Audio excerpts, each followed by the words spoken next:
नमस्कार, मैं हूं संदीप चौधरी। इस बार के बजट सत्र में मोदी पास होंगे या फेल, ये ऐसा सवाल है जिसने मोदी और मोदी के तमाम रणनीतिकारों को परेशान कर रखा है।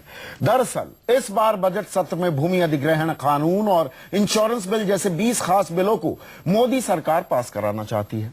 मोदी जानते हैं कि अगर ये बिल पास नहीं हुए तो अच्छे दिनों का सपना धरा का धरा रह जाएगा। स्मार्ट सिटी, गरीबों के लिए घर, तमाम ऐसे वादे हैं जो इन बिलों के पास होने के बिना पूरे नहीं होने वाले। इनमें से कुछ अध्यादेश के तौर पर सरकार ने पास किए हैं, लेकिन अब उन्हें संसद की मंजूरी भी मिलना जरूरी है। लेकिन मुश्किल यह है कि विपक्ष मोदी के सबसे खास भूमि सुधार बिल पर सरकार का साथ देने को कतई राजी नहीं है।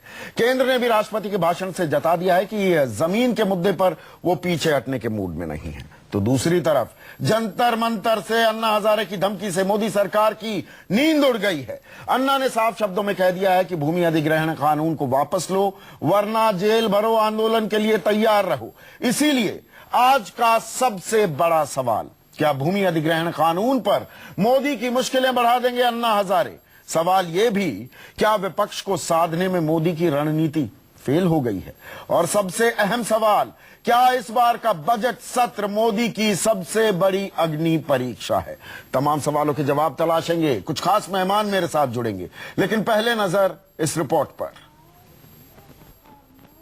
और चर्चा करने के लिए कुछ खास मेहमान मेरे साथ जुड़ चुके हैं। मेरे साथ बीजेपी के प्रवक्ता सुधांशु त्रिवेदी, कांग्रेस की प्रवक्ता प्रियंका चतुर्वेदी, आम आदमी पार्टी के नेता दिलीप पांडे, साथ ही साथ एनसीपी के वरिष्ठ नेता नवाब मलिक और हमारे एडिटर इनपुट सुकेश रंजन मेरे साथ स्टूडियो में जुड़ चुके हैं। सुधांशु, सरकार की गले की हड्डी बन गया है क्या भूमि अधिग्रहण बिल?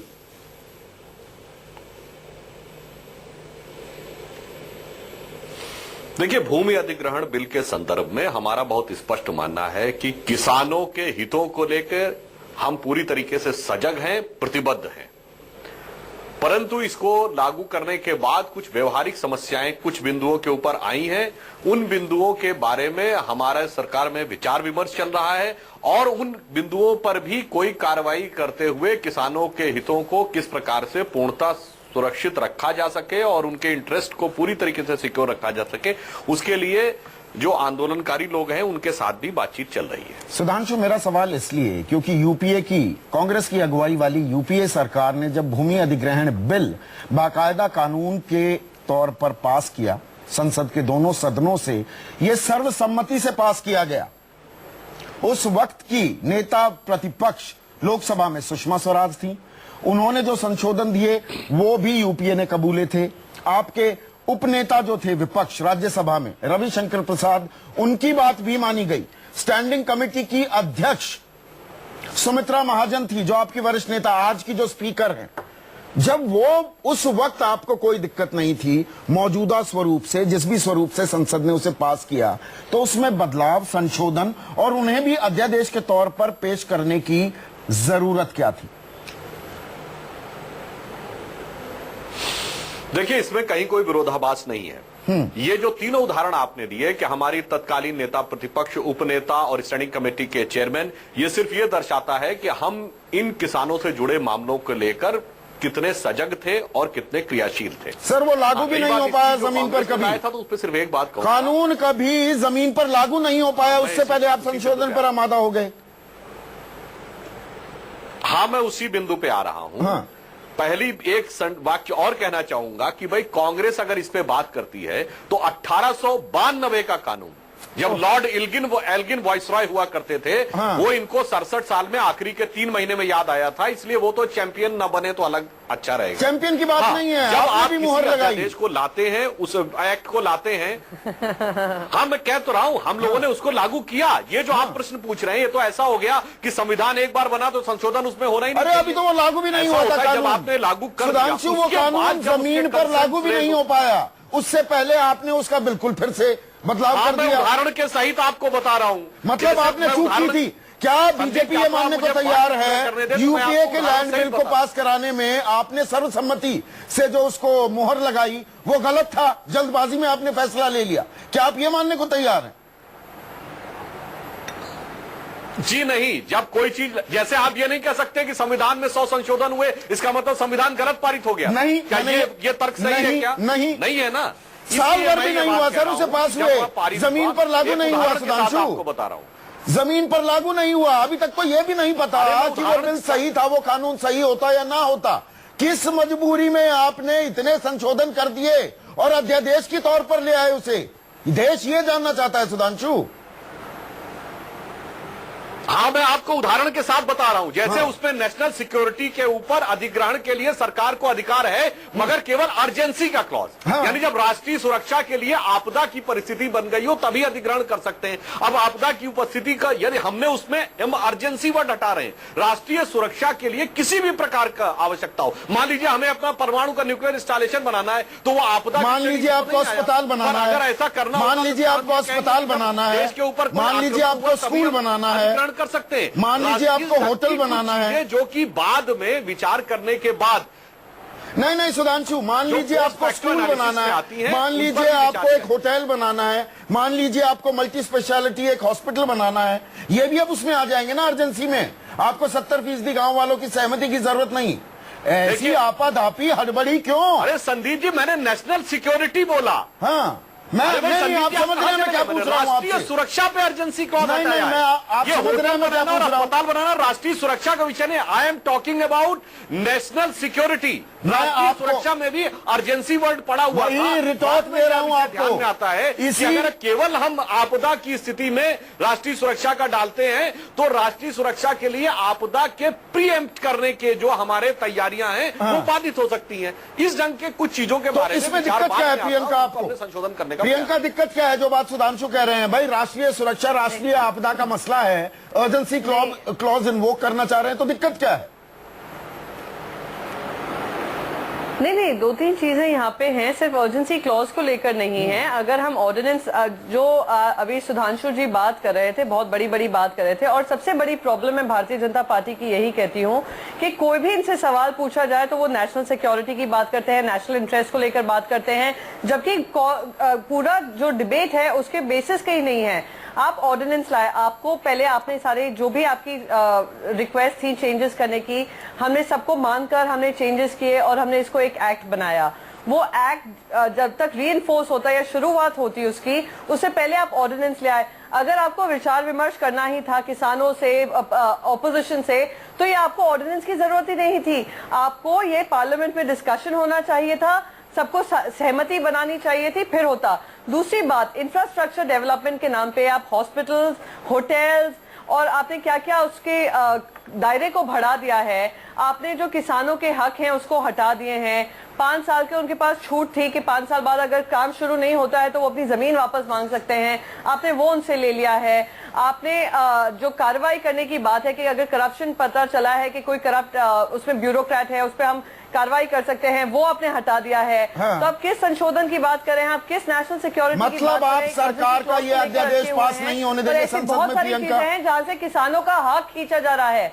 क्या आप इस अध्यादेश को पास होने देंगे? संसद की मंजूरी जरूरी है क्या? कांग्रेस, क्योंकि वेंकैया नायडू ने आपकी अध्यक्ष से मुलाकात की है। नहीं, भारतीय जनता पार्टी की मंशा अगर देश हित में होती तो वो इस अध्यादेश को लाते ही नहीं। वो डिस्कशन करते, डिबेट करते, किसानों को साथ लेकर चलते, तब हम बात मानते। इनकी अगर मंशा ही नहीं है देश हित में काम करने की तो हम उसको पास होने भी नहीं देंगे। अन्ना हजारे ने अपना अनशन शुरू कर दिया है। क्या कांग्रेस अन्ना हजारे का समर्थन करेगी? क्योंकि दरअसल मुद्दा आपने उठाया था सबसे पहले, लेकिन आप सड़क पर आते नहीं दिखे, अन्ना हजारे आ गए। हम हर उस आदमी का नहीं, बिल्कुल भी नहीं, हर उस आदमी का हम समर्थन करेंगे, हर उस किसान का हम समर्थन करेंगे, हर उस आम आदमी का हम समर्थन करेंगे जो इस अध्यादेश के खिलाफ या जो ये काम कर रहे हैं, जो देश हित के अगेंस्ट काम कर रहे हैं, हम उसका समर्थन देंगे। और हमारी आवाज आपने मेरे सवाल पर राजस्थान हो, पहले 2 शब्द कहे कर रहे हैं और प्रोटेस्ट जारी रहेगा। प्रियंका, मेरे सवाल पर आपने पहले 2 शब्द बिल्कुल नहीं आपने कहा। अगुवाई कौन कर रहा है आपके आंदोलन की?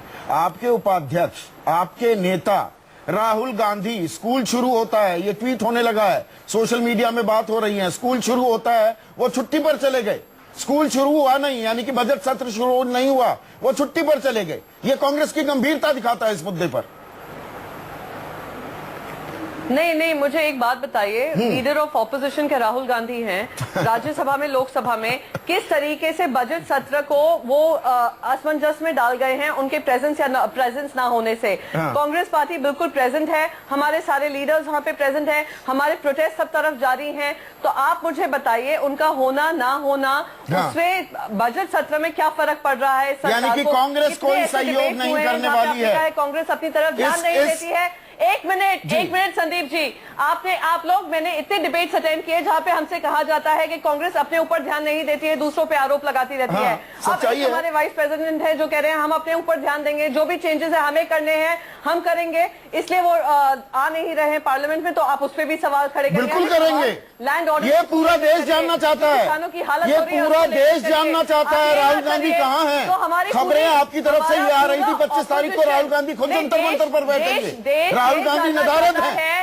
देश ये जानना चाहता है कि काला धन, देश जानना ये चाहता है कि काला धन उनको कब मिलेगा, देश जानना ये चाहता है किसानों को उनका अधिकार कब मिलेगा, देश जानना चाहता है, देश ये भी जानना चाहता है विपक्ष की आवाज कौन है इस देश में, जो गरीबी है। देश ये भी जानना चाहता है इस देश में विपक्ष की आवाज कौन है, वो कब कम होगा। राहुल गांधी का विपक्ष की आवाज है, देश ये भी जानना चाहता है। सुकेश, कम हो रहे हैं, आज हमारे देश में कम नहीं हो रहे हैं। देश बहुत सारे सवाल उठाना चाहता है जो ज्यादा जरूरी है। देश में विपक्ष की आवाज कौन है सुकेश? पार्लियामेंट में क्यों नहीं है, आप ये भी ध्यान रखिए। प्रियंका कमजोर केस की पैरवी कर रहे हैं। पॉलिटिकली अगर देखा जाए, पॉलिटिकल वैक्यूम जब होता है और राहुल गांधी को जब उसका फायदा उठाना चाहिए, राहुल गांधी बाहर होते हैं। ये पूरा मसला राहुल गांधी की अगुवाई में शुरू हुआ था। हाल के 2-3-4 दिनों में मैंने सबसे ज्यादा फायदा उठाना चाहिए ना कि राहुल गांधी को। सबसे पहले तो मैं आपको ये करेक्ट करूं, पार्टी की बात करिए ना कि लीडर की। क्यों नहीं करेंगे हम पार्टी की बात, और क्यों नहीं करेंगे पार्टी के लीडर की बात? हम दोनों बातें करेंगे। तो आप पार्टी की बात करिए। नहीं, हम दोनों बातें करेंगे प्रियंका। इंडिविजुअल को लेकर हमारे आप बैकफुट पर क्यों आ जाती हैं? राहुल गांधी के मसले पर आप बैकफुट पर क्यों आ जाती हैं? पड़ती है पार्लियामेंट में आने। राहुल गांधी ने सबसे बुलंद की थी अपनी आवाज, अपनी आवाज सबसे ज्यादा बुलंद की थी लैंड सीलिंग मुद्दे पर। और आज जब देश में लोग सड़कों पर उतर कर आ रहे हैं इस मसले पर, तो राहुल गांधी नदारद हैं। सिंपल सवाल है ये, और पूछा जाएगा। आपकी नसीहत नहीं चाहिए इसमें। मैं आपको बहुत सिंपली कह रही हूँ। हाँ। ये हमारा कानून था, हम उसको बिल्कुल जोर, तो वही तो मैं कह रहा हूँ प्रियंका। सुन लीजिए, दूसरों की भी सुन लीजिए। हमने उसको पास कराया, और अगर इसको कांग्रेस पार्टी ने, यूपीए ने, और अगर हमें जरूरत पड़ी, तभी तो राहुल गांधी को फॉर फ्रंट में होना चाहिए। हर तरीके से हम करें, तभी तो राहुल गांधी को फॉर फ्रंट में होना चाहिए। कांग्रेस पार्टी बिल्कुल जुटी हुई है और उस कार्य में जुटी हुई है। सवाल उठाना अलग होता है, पार्टी को लेकर अलग होता है। प्रियंका जी सुन लीजिए, दूसरों की भी सुन लीजिए। कोई पार्टी होती है वो लीडरशिप में आगे बढ़ती है। राहुल गांधी आपके एक छत्र नेता है, वो आने वाले दिनों में अध्यक्ष होने वाले हैं। तो लोग ये उम्मीद करते हैं कि आखिर कौन चेहरा है जो इसको आगे लेके जाएगा। पिछले 2-3 दिनों से अखबारों में तस्वीरें छप रही हैं, जयराम रमेश जो है, उनको एक मास बेस नहीं है उनका ऐसा कोई, वो एक चेहरे के तौर पे आगे आ रहे हैं, चूंकि वो उस समय मिनिस्टर थे। राहुल गांधी का बड़ा ही पेट प्रोजेक्ट था ये, जो उन्होंने आगे बढ़ के किसानों के लिए किया था। एक अपॉर्चुनिटी थी जो नॉक कर रही थी डोर पे, लेकिन वो इस समय इस अपॉर्चुनिटी को छोड़ दे रहे हैं और अन्य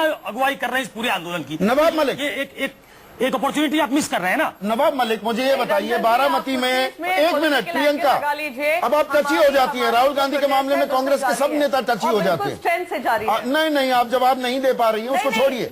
नवाब मलिक, एक मिनट, आप लोग सवाल गलत उठाते हैं। आप पार्टी नहीं, हम जवाब देंगे। चलिए आप बताते रहिए कि हम गलत सवाल उठाते हैं। हम उठाते रहेंगे ऐसे गलत सवाल, हम ऐसे गलत सवाल उठाते रहेंगे। इसको नेशनल डिस्कशन, हम ऐसे गलत सवाल उठाते रहेंगे। डिस्कशन बनाइए प्रियंका, हम उठाते रहेंगे। कौन इस पे आवाज उठा रहा है? हम उठाते रहेंगे। आप जवाब मत दीजिए। हम ये तथाकथित गलत सवाल उठाएंगे।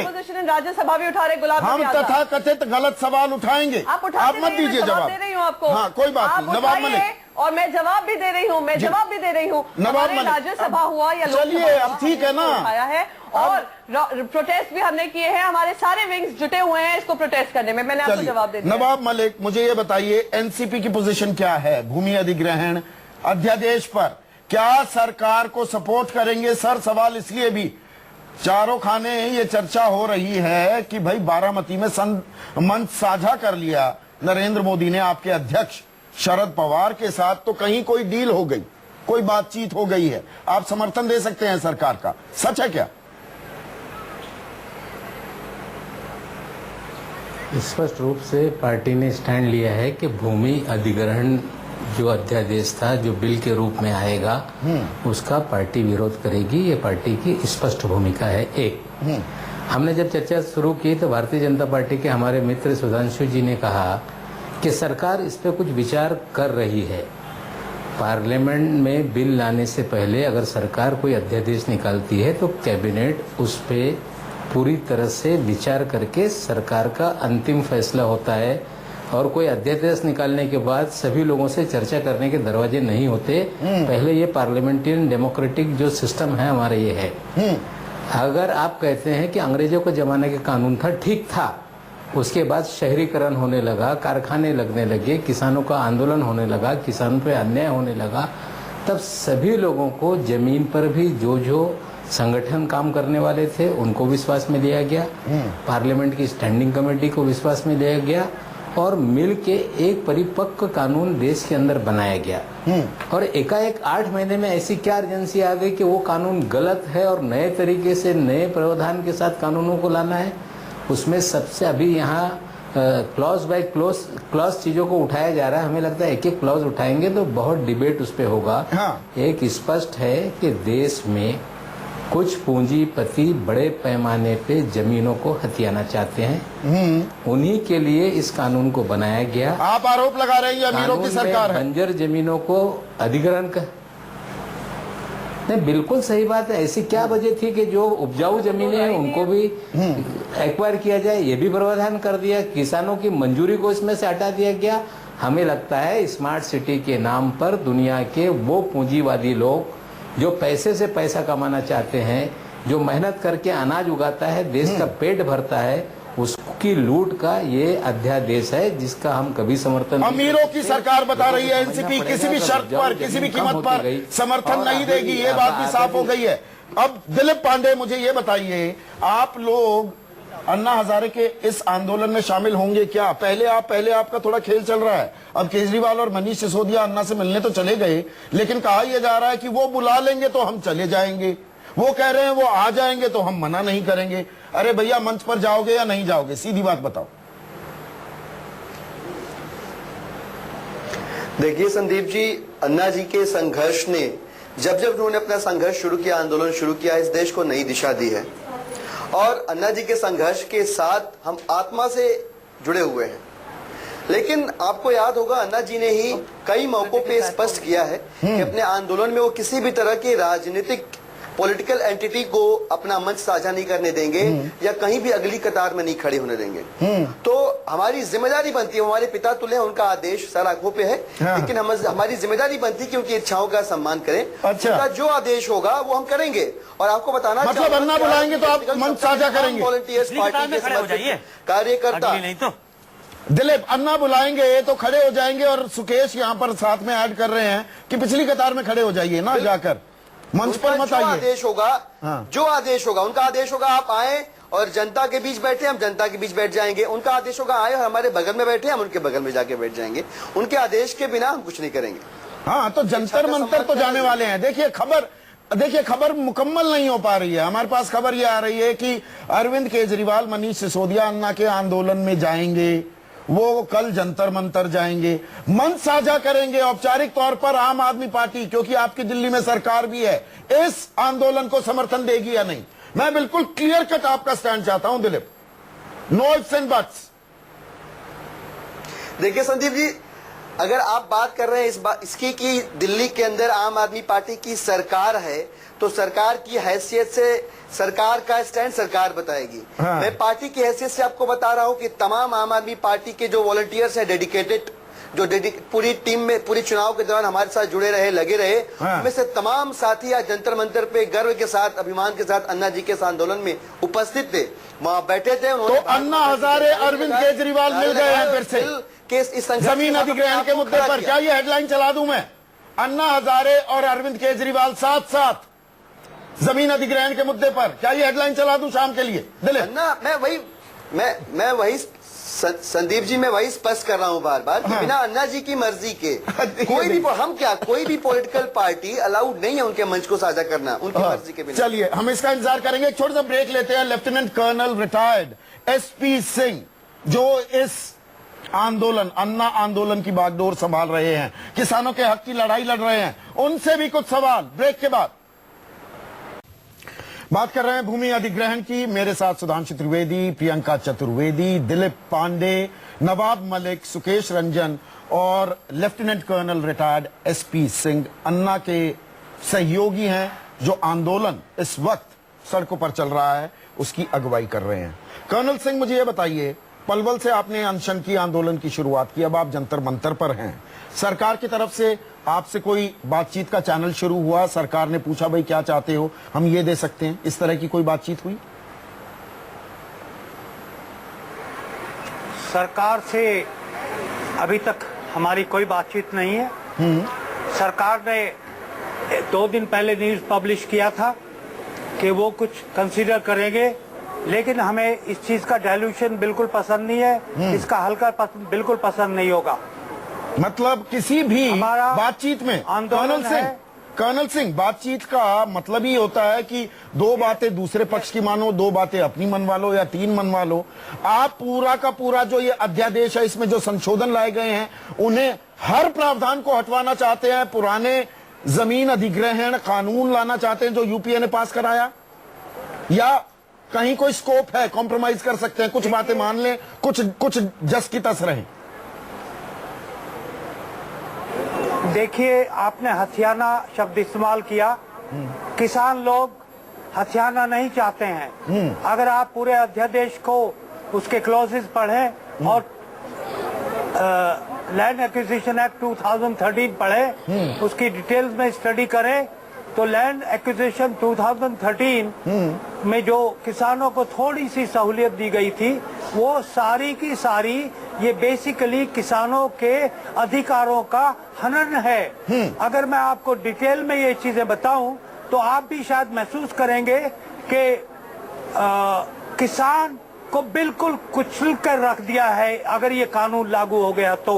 यानी कि अध्यादेश बिल्कुल मंजूर नहीं है, किसी कीमत पर मंजूर नहीं, कॉम्प्रोमाइज पसंद नहीं है, कोई कॉम्प्रोमाइज नहीं करेंगे, किसी भी कीमत पर हम मंजूर नहीं करेंगे। रामलीला मैदान पर ले जाएंगे अभी सनशन को, जेल भरो आंदोलन भी शुरू करेंगे, जेल भरो भी शुरू करने वाले हैं क्या आप? ये देखिए, मैं थोड़ा सा बैकग्राउंड दे दूं आपको, इसका मैं आपको बैकग्राउंड देना चाहता हूं। जी दीजिए। 28-29 को जब ये ड्राफ्ट 28-29 को जब ये ड्राफ्ट बन के तैयार हो गया था, 31 तारीख को जब ये प्रेसिडेंट ने इसकी एसेंट दी थी, उसी दिन से हम लोग पूरा स्टडी करने के बाद में गांव-गांव, गली-गली फिरे और अपने किसानों को एजुकेट किया कि this is what it is. In fact इसमें जैसे मैंने बोला कि भूमि अधिग्रहण अध्यादेश 2013, कांग्रेस भी पिछले 60 साल तक क्यों इसके ऊपर विचार नहीं किया? इसमें अमेंडमेंट जरूर लाई, लेकिन असलियत में जब भट्टा पारसोल का खूनी हत्याकांड हुआ और भट्टा पारसोल की पूरे गांव को जलते हुए देखा, राहुल गए वहां, राहुल ने जब सब आंखों से देखा, तब कांग्रेस ने महसूस किया। और आई अप्रिशिएट राहुल के। यानी कि आप ये कह रहे हैं राजनीतिक जमात लिप सर्विस कर रही है किसानों के हितों को लेकर। मुझे सुधांशु त्रिवेदी ये बताइए, अरे भाई बात तो कर लीजिए ना, सरकार का काम होता है वार्तालाप। आप आंदोलनकारी किसानों से बात करने को तैयार क्यों नहीं है सुधांशु? एक मिनट कर्नल साहब, आप बात करने के लिए तैयार क्यों नहीं है सुधांशु? देखिए, पहली बात तो मैं यह पूरी विनम्रता से कहना चाहूंगा, हमारी सरकार भिन्न भिन्न जो आंदोलनकारी संगठन है उनसे बात कर रहे हैं। आज ही दोपहर में 2:30 बजे किसानों के, आंदोलनकारी किसानों का हरियाणा का एक प्रतिनिधिमंडल आके गृह मंत्री से मिलके गया है, तो वार्ताओं की प्रक्रिया भी चालू है। अब आपके अन्य पैनलिस्ट ने जो बोला, मैं क्रमशः उन सबका नहीं, मैं इस बात पर, बातचीत की बात पर डटा रहना चाहता हूँ। सुधांशु, अभी बातचीत की बात पर आप बीकेएस से, अपने ही एफिलिएट से तो बात कर नहीं रहे हैं। आपसे बताया कि बातचीत का सिलसिला चल रहा है। अन्ना हजारे से बातचीत हुई आपकी? अरे बातचीत आज ही 2:30 बजे गृह मंत्री के साथ अन्ना हजारे से बात हुई? कोई बात करके गया, चैनल ओपन किया है? कैसे कह सकते हैं कि अन्ना हजारे से बात हुई क्या? अन्ना हजारे लीड कर रहे हैं, इस आंदोलन की अगुवाई कर रहे हैं। संदीप मैं जोड़ देता हूँ। हाँ। अन्ना हजारे को छोड़ देखिए, दीजिए, अन्ना सुधांशु जी- हजारे से सुधांशु कोई जी- बातचीत हुई है या नहीं, किस संदर्भ में, इस संदर्भ में मुझे कोई निजी जानकारी नहीं है, मगर किसानों भिन्न भिन्न स्रोतों और सूत्रों के माध्यम से आंदोलनकारी किसानों के साथ वार्तालाप और उनके व्यू को जानने का पूरा प्रयास चल रहा है। सुधांशु अब जी- मैं आपको अन्य सुधांशु जी, पैनलिस्टों ने एक- बोला सुकेश उसके बारे इंटरवीन में कर रहा है, सुधांशु टिप्पणी सुकेश करना इंटरवीन कर रहा है। सुधांशु जी सुकेश। एक जोड़ देता हूँ। हाँ, बताइए। भारतीय मजदूर संघ, भारतीय किसान संघ, ठीक। स्वदेशी जागरण मंच, इन लोगों से बात हुई तो आपके अपने हैं, ये तो खुल के विरोध कर रहे, प्रधानमंत्री तक को चिट्ठी लिख दी, उनसे तो बात हुई नहीं आपकी, कहाँ अन्ना से बात करेंगे? देखिए सुकेश जी, मैं यहीं पे आपको बात कहूंगा कि आपने जो बात कही, इन दोनों में एक यथार्थ भी है, सेल्फ कॉन्ट्रेडिक्टरी लॉजिक भी है। जिस ढंग से आप इन संगठनों को हमारा अपना कहते हैं, तो आप ऐसा मानते हैं जैसे वो हर सही गलत चीज के हिसाब से हमारे साथ चलते हैं, आपके हिसाब से वो अपने नजरिए पे चलते हैं, हमारा और उनका नजरिया उनका नजरिया सही है कि नहीं, यही बता दीजिए। और वो इस मुद्दे के ऊपर किसानों के, आंदोलनकारी किसानों के नजरिए के साथ है।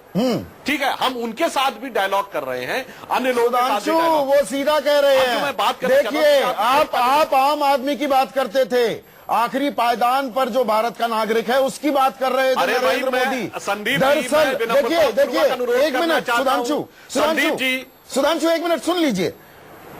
सुधांशु, आप ही के जो ये लोग हैं ना, भारतीय किसान संघ के हो, भारतीय मजदूर संघ हो, आरएसएस में बहुतेरे लोग, सबसे बड़ा खतरा, सबसे बड़ी चिंता जो उन्हें सता रही है ना, मेरे शब्द नहीं है, वो ये कह रहे हैं कि जो आम आदमी की सरकार हमने खड़ी की थी, दरअसल पब्लिक परसेप्शन में ऐसा हो गया है वो अमीरों की सरकार है और गरीबों की अनदेखी कर रही है। ये अमीर बनाम गरीब होता जा रहा है सर डिबेट। पूरी गंभीरता और विनम्रता से ये बात आपके सामने पेश कर रहा हूं। हाँ सर, संदीप जी, आप 7 लोग डिबेट पे हैं और ये 1:6 चल रहा है, तो मैं ये चाहता हूं कि कृपया मुझे अपना 1-1.5 मिनट में वक्तव्य पूरा करने दें, उसके बाद जब आपको टिप्पणी करनी हो वो करिएगा। जी, आपने यह प्रश्न उठाया कि हमारे ऊपर यह आरोप लगाने का प्रयास किया जा रहा है कि हम अमीरों के साथ खड़े, गरीबों के साथ नहीं। तो मैं ये साफ करना चाहता हूं, भारत के इतिहास में किसानों के साथ अगर सर्वाधिक सहानुभूति से सकारात्मक निर्णायक कदम उठाए हैं तो हमारी पार्टी की सरकारों ने। याद करिए, आजादी के 50 साल बाद तक कृषि ऋण पर ब्याज की दर 2000 तक 14 से 18% थी। 2015 की बात कीजिए ना सुधांशु, पिछली एनडीए के सरकार में 2015 उससे की बात पहले कीजिए। हाँ। नहीं, मैं पूरी बात सुनने दीजिए, फिर ऐसा नहीं चलेगा। जब हम आपको बता रहे हैं कि हमने क्या क्या किया, तब आप कहेंगे नहीं सिर्फ अभी पे आ जाइए। हाँ। उससे पहले किसान को अगर एक भी ऋण लेना पड़ता था तो पूरी जमीन गिरवी रखनी पड़ती थी। हाँ। वो अध्यादेश में संशोधन किया तो हमने, किसान आयोग बनाया तो हमने, अध्यादेश पे पीछे दिया नहीं तो हटेंगे गुजरात क्या की आप? सरकार ने सबसे देखिए, पहले, अच्छा ये बताइए ना, अध्यादेश पे मध्य प्रदेश पीछे की हटेंगे कि सरकार नहीं ने- आप? एक मिनट, अध्यादेश पे पीछे हटेंगे ब्याज कि की नहीं? दर को 4% से घटाकर 0% तक लाए तो सुधांशु। कर्नाटक, मध्य प्रदेश और छत्तीसगढ़ की सरकारों ने। कृषि में छत्तीसगढ़ के बाद मध्य प्रदेश सबसे बड़ा राज्य बना। इसी के चलते 282 सीट मिल गई। पूल में सबसे वो बड़ा हो गया ना, इसी तो के हमने चलते नैसर्गिक ग्रोथ के द्वारा किसानों की तो उन्नति। लोगों ने भरोसा किया, 282 सीट दी। सर आज की बात कर रहा हूं मैं, मुझे ये बताइए, जमीन अधिग्रहण अब आज की अध्यादेश बात पे आइए, पर, इस जमीन अध्यादेश में एक मिनट, जमीन अधिग्रहण अध्यादेश पर, अब क्योंकि 4 मिनट रह गई है, मैं सब पैनलिस्ट को जोड़ना चाहूंगा, रैपिड फायर राउंड कर लेते हैं सर सबके साथ। मुझे ये बताइए, जमीन अधिग्रहण अध्यादेश पर आप पीछे हटेंगे या नहीं? विपक्ष की कुछ बातें मानने को तैयार है क्या, हाँ या ना? मेरे से पूछ रहे हैं आप? नहीं, मैं सुधांशु से। सुधांशु, हेलो, देखिए, मैं एक बात कहूंगा, क्योंकि आप कहेंगे बहस पे, चूंकि आप विचार में जाने का समय नहीं दे रहे हैं। देखिए, नोएडा और टप्पल की घटनाएं हुई थी, राहुल गांधी के साथ सपा और बसपा सरकार थी, ये तो यूपीए के पार्टनर थे।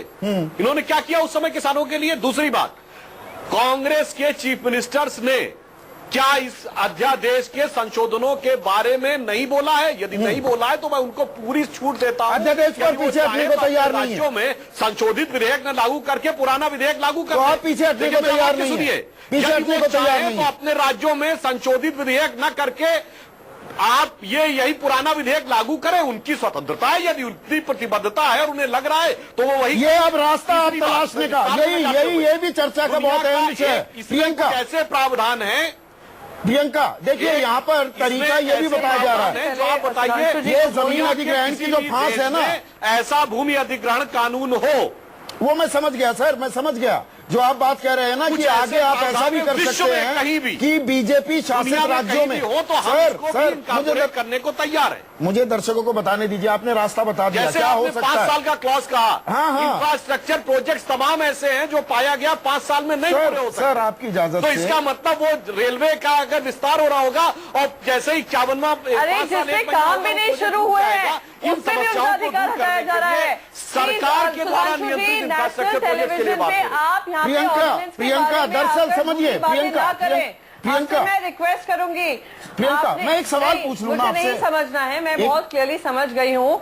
जो नहीं, मैं पहले जवाब दूंगी सुधांशु जी का, जो चलिए, नेशनल टेलीविजन पे एक डिस्कशन में आकर ये कह रहे हैं 5 साल में काम नहीं होता। सवाल ये है कि इन्होंने वो पूरा अधिकार हटा दिया है कि अगर 5 साल में काम शुरू भी नहीं होता, किसान का हक नहीं बनता है कि वो जमीन वापस मांगे। अरे कितने काम 5 साल में आपकी सरकार ने किए? आज उन्होंने हमने जितने हाईवे बनाए थे 10 साल में उसके 1/4 हाईवे आपने बनाए, और आप लोग हमसे प्रश्न पूछ रहे हैं।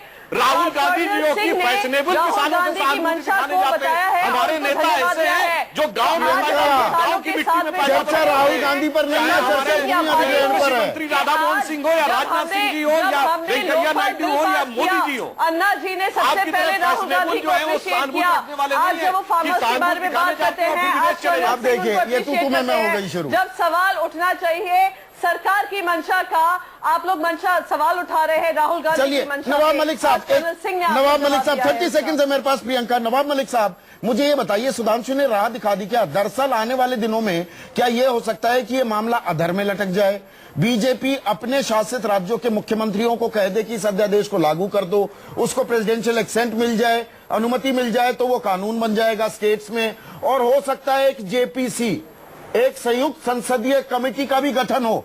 मैं भविष्य में नजर डालने की कोशिश कर रहा हूं, फ्यूचर देखने की कोशिश कर रहा हूं। सर आप सबसे तजुर्बेकार हैं इस पैनल पर, बताइए मुझे।